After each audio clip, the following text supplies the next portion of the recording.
Hello નમસ્કાર મિત્રો, કેમ છો? મજામાં ને? સ્વાગત છે તમારું આજના એક આપણા નવા કરંટ અફેર્સના વિડીયોની અંદર.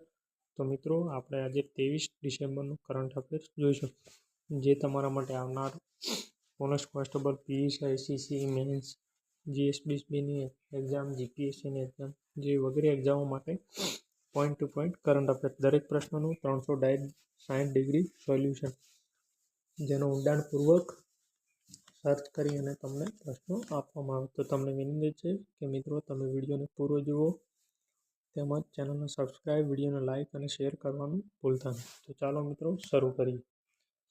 પહેલો પ્રશ્ન છે કે તાજેતરમાં પીએમ મોદી કયા દેશમાં ગલ્ફ સ્પીક લેબર કેમ્પની મુલાકાત લીધી? તો તેનો જવાબ છે મિત્રો કુવૈત. કુવૈતની રાજધાની કુવૈત સિટી છે. કુવૈતનું ચલણ દિનાર છે અને કુવૈત પશ્ચિમ એશિયામાં મધ્ય પૂર્વ તરીકે ઓળખાતો ભૌગોલિક પ્રદેશ છે. ત્યાર પછીનો પ્રશ્ન છે મિત્રો, કુવૈતના સર્વોચ્ચ રાષ્ટ્રીય પુરસ્કાર ધ ઓર્ડર ઓફ મુબારક અલ કબીર કયા ભારતીયને એનાયત કરવામાં આવ્યો? તો તેનો જવાબ છે મિત્રો પીએમ મોદી. પીએમ મોદી અત્યારે કુવૈતમાં ગલ્ફ કપના ઉદ્ઘાટનમાં હાજર રહ્યા હતા. પીએમ મોદીને અત્યાર સુધીમાં 20 દેશોના સર્વોચ્ચ સન્માન આપવામાં આવ્યા છે.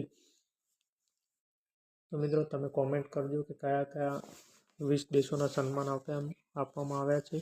તેમજ કોમેન્ટ જો તમારે જરૂર હોય તો કોમેન્ટની અંદર એ પણ લખજો કે તમે તેના ઉપર વિડીયો બનાવો. ત્યારબાદનો પ્રશ્ન છે મિત્રો, હાલમાં જ સમાચારોમાં છવાયેલી Dzong Fresho supersonic cruise missile કયા દેશની છે? તો તેનો જવાબ છે મિત્રો ચીન. ત્યારબાદનો પ્રશ્ન છે મિત્રો, જાતિ સંલગ્ન હિંસાચારના નિવારણ માટે આરંભાયેલ અભિયાનનું નામ શું છે? તો અબ કોઈ બહના નહીં. ત્યાર પછીનો પ્રશ્ન છે મિત્રો, હાલમાં પલ્પેરસ કોન્ટ્રારિયસ નામનું મોટા કદનું પુખ્ત કીટક ક્યાં જોવાયું હતું? તો તેનો જવાબ છે મિત્રો તમિલનાડુ. મિત્રો, આવા પ્રશ્નો જીપીએસસી છે તેમજ હમણાં એસટીઆઈ ગઈ તેની અંદર પણ આવી રીતના પ્રશ્નો પૂછાયેલ છે. તો આવનાર પરીક્ષા માટે ખૂબ જ ઉપયોગી થશે મિત્રો. તમે વિડીયોને ધ્યાનથી અને પૂરો જુઓ.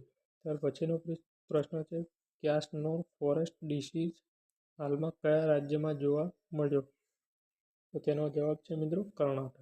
ત્યાર પછીનો પ્રશ્ન છે મિત્રો, હોસગીરી લોકનૃત્ય કઈ જનજાતિના લોકો સાથે સંકળાયેલું છે? તો તેનો જવાબ છે મિત્રો રૈયામ.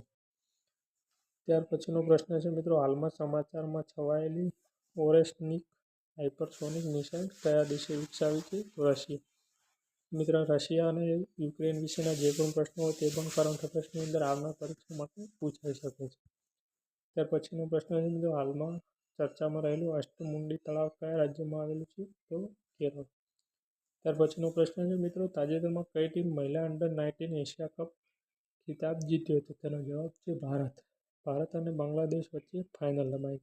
ત્યારબાદ મિત્રો, આ મોસ્ટ એમ્પી છે કે આ એશિયા કપ મલેશિયામાં રમાયો હતો. તો મિત્રો, આ હતું આજનું આપણું કરંટ અફેર. તો તમને વિનંતી છે કે તમે વિડીયોને લાઇક, શેર અને ચેનલને સબસ્ક્રાઈબ કરવાનું ભૂલતા નહીં. જય હિન્દ, જય ભારત.